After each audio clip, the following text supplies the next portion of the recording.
पहाड़ों में बसे रामपुर गांव में रात के 9 बजे बजने को थे। गांव के हर कोने से एक अजीब सी घंटी की आवाज गूंज रही थी। 9 बजे बजने वाले हैं, सभी लोग अपने घरों में चले जाएं, कोई भी बाहर न रहे।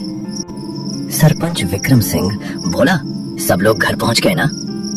जी सरपंच साहब, बस 2-3 लोग और हैं। तू जानता है ना 9 बजे के बाद क्या होता है? फौरन सबको घर भेज। जी 9 बजे से पहले सबको भेज दूंगा। आर्यन बेटा। हाँ पापा।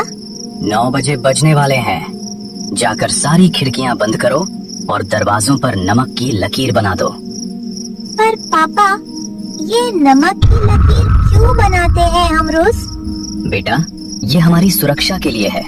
जल्दी जाओ गाँव की दुकान पर। अरे काकी, एक चाय तो बना दे। अरे बावले, 9 बजे बजने वाले हैं, भाग जा यहाँ से। अरे बुढ़िया, ये सब बकवास है, मैं नहीं मानता इन बातों को। तू नहीं मानता तो फिर बता, पिछले महीने राजू कहाँ गया जो 9 बजे के बाद बाहर था?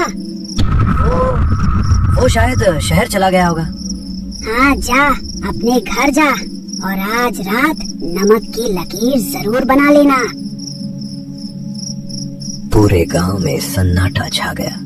हर घर की खिड़कियां बंद थीं और दरवाजों पर नमक की सफेद लकीरें चमक रही थीं। आर्यन अपने कमरे में था। उसने सब कुछ किया था, खिड़कियां बंद, नमक की लकीर, पर उसे अभी भी समझ नहीं आ रहा था कि आखिर ये सब क्यों। अचानक खिड़की पर दस्तक हुई। आर्यन की सांसें रुक गईं। भैया खोलो ना, मैं अनिल हूँ, मुझे बहुत डर लग रहा है। आर्यन पहचान गया। अनिल उसका दोस्त था जो पिछले महीने गायब हो गया था। अनिल, तुम कहाँ थे इतने दिन? आर्यन दरवाजे की तरफ बढ़ने लगा, पर तभी उसे अपने पापा की बात याद आई। 1 हफ्ते पहले, बेटा, कभी भी 9 बजे के बाद दरवाजा मत खोलना, चाहे कोई भी हो बाहर, चाहे तुम्हारा सबसे करीबी दोस्त ही क्यों ना हो। पर पापा, अगर कोई सच में मुसीबत में हो तो? बेटा, 9 बजे के बाद जो बाहर है वो इंसान नहीं रहता। अनिल, तुम सुबह आ जाना, अभी मैं दरवाजा नहीं खोल सकता। क्यों भैया, मैं तुम्हारा दोस्त हूँ, तुम मुझ पर भरोसा नहीं करते?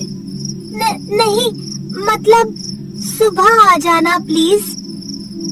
आर्यन, खोल दो दरवाजा, नहीं तो तुम्हें पछताना पड़ेगा। आर्यन ने झटके से पर्दे बंद कर दिए और अपने पापा के कमरे में भाग गया।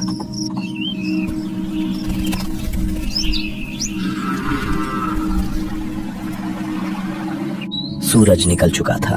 विक्रम सिंह और आर्यन बाहर निकले। पापा, कल रात अनिल आया था। क्या? हाँ पापा, वो मुझसे दरवाजा खोलने को कह रहा था। बेटा, वो अनिल नहीं था। पर उसकी आवाज तो। आओ मेरे साथ, तुम्हें कुछ दिखाना है। दोनों गांव के बाहर एक पुराने कुएं के पास पहुंचे। वो कुआं देखने भर से ही समझ आ जाता था कि वो कितना पुराना और कितना खतरनाक है। ऐसा लगता था जैसे उसकी गहराइयों में अनगिनत राज दफन हो, जिन तक किसी इंसान की नजर पहुंचना लगभग नामुमकिन था। उसके अंदर झांकने की कोशिश भर से दिल में एक अजीब सा डर और रहस्य जाग उठता था।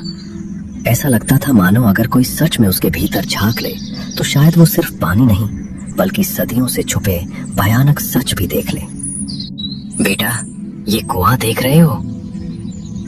हाँ पापा, ये तो बहुत पुराना है। 50 साल पहले इस कुएं में एक बच्चा गिर गया था।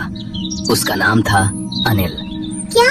पर मेरा दोस्त? तुम्हारा दोस्त भी अनिल था, और वो भी पिछले महीने इसी कुएं के पास गायब हुआ था। मतलब? बेटा, इस गांव में एक श्राप है। 50 साल पहले जब पहला अनिल कुएं में गिरा तो गांव के लोगों ने उसे बचाने की कोशिश नहीं की, क्योंकि वो एक गरीब घर का बच्चा था। उस बच्चे की माँ ने मरते वक्त इस गांव को श्राप दिया था। उसने कहा था, जैसे मेरे बेटे को अकेला मरने दिया, वैसे ही हर 50 साल में इस गांव का एक बच्चा उसका साथी बनेगा। और नमक की लकीर? नमक एक पवित्र चीज है। ये उन आत्माओं को घर में आने से रोकता है, पर अगर किसी ने खुद दरवाजा खोल दिया तो नमक भी नहीं बचा सकती। पर पापा, क्या कोई तरीका नहीं है इस श्राप को खत्म करने का? है एक तरीका, पर वो बहुत खतरनाक है। रात 9 बजे बज गए। रमेश अपने घर में बैठा शराब पी रहा था। बकवास है सब, कोई भूत प्रेत नहीं होता। उसने नमक की लकीर बनाई ही नहीं थी। पापा, पापा दरवाजा खोलो। रमेश उठा। ये उसकी बेटी की आवाज थी जो 10 साल पहले मर चुकी थी। रिया, तुम? हाँ पापा, मैं वापस आ गई। मुझे अंदर आने दो ना। पर तुम तो... मैं जिंदा हूँ पापा, प्लीज दरवाजा खोलो। रमेश जो शराब में धुत था और अपनी बेटी को देखने के लिए तरस रहा था, दरवाजे की तरफ बढ़ गया। उसी समय विक्रम सिंह का घर। पापा, रमेश अंकल ने आज नमक की लकीर नहीं बनाई। क्या? चलो जल्दी। रमेश के घर के बाहर विक्रम सिंह और आर्यन दौड़ते हुए पहुंचे। रमेश दरवाजा खोलने ही वाला था, रमेश रुको! पर बहुत देर हो चुकी थी। रमेश ने दरवाजा खोल दिया। सामने कोई नहीं था, बस अंधेरा। रिया, तुम कहाँ हो? यहाँ हो पापा, यहाँ। अचानक कई हाथ अंधेरे से निकले और रमेश को अंदर खींच लिया। उसकी चीख पूरे गांव में गूंज गई। दरवाजा धड़ाम से बंद हो गया। विक्रम सिंह और आर्यन घर आ गए क्योंकि अब वो कुछ नहीं कर सकते थे। विक्रम सिंह ने कुछ सोचा और आर्यन से बोले, आर्यन बेटा, तुम सो जाओ, कल सुबह जल्दी उठना है।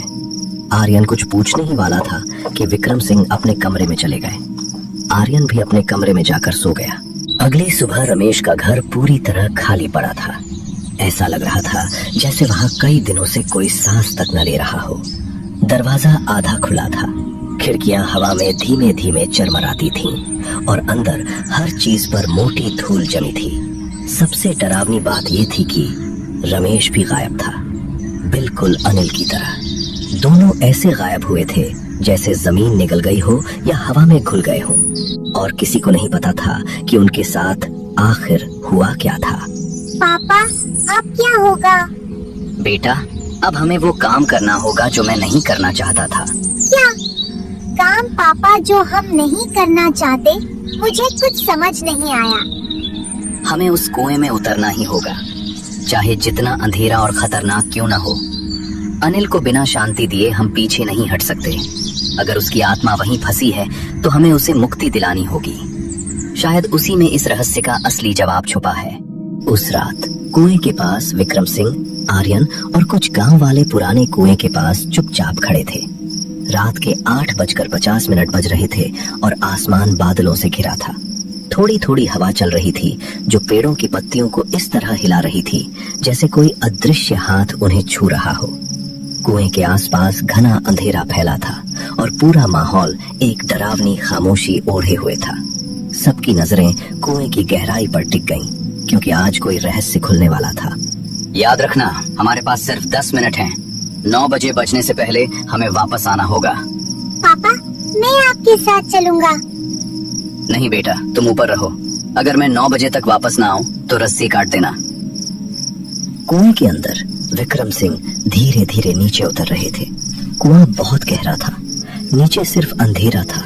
जैसे जैसे वो नीचे जा रहे थे उन्हें अजीब सी आवाजें सुनाई देने लीड। यहाँ मत आओ, तुम भी यहीं रह जाओगे। पर विक्रम सिंह रुके नहीं। आखिरकार वो कुएं की तली में पहुंच गए। वहां पानी नहीं था, बस एक छोटा सा कंकाल पड़ा था, एक बच्चे का। मुझे माफ करना बेटे, हम सब गुनहगार हैं। नहीं, अब तू नहीं बचेगा। तुझे सच में लगा कि तू इतनी आसानी से यहाँ वापस आ सकता है? कितनों को चेतावनी दी थी, फिर भी 9 बजे के बाद बाहर निकले और सबका अंजाम तू जानता है। और अब तू भी वही गलती दोहरा रहा है। इतना सब देखने के बाद भी हिम्मत करके इस जगह आने की सोची? क्यों आया? किस लिए? क्या चाहता है? मुझे माफ कर दो। मैं जानता हूँ हमने बहुत बड़ा अपराध किया है। इस गांव ने बहुत लोगों को दुख दिया, बहुत आत्माओं को भटकने पर मजबूर किया, लेकिन हम बदल गए हैं। आज हम डरकर नहीं, गलती सुधारने आए हैं। कृपया उन्हें माफ कर दो, वरना ये गांव कभी सांस नहीं ले पाएगा। माफ? इतनी आसानी से? वो रातें जब कोई चीख भी नहीं सकी, वो लोग जो लौट कर भी जिंदा नहीं रहे, उन दर्दों का हिसाब कौन देगा? तुम? अगर हिसाब चाहिए तो ले लो, लेकिन इस गांव को एक आखिरी मौका दो। हमने आज तुम्हें बुलाया है छुपने नहीं, सब खत्म करने के लिए। ऊपर 8:58। पापा, सिर्फ 2 मिनट बचे हैं। विक्रम, जल्दी ऊपर आओ।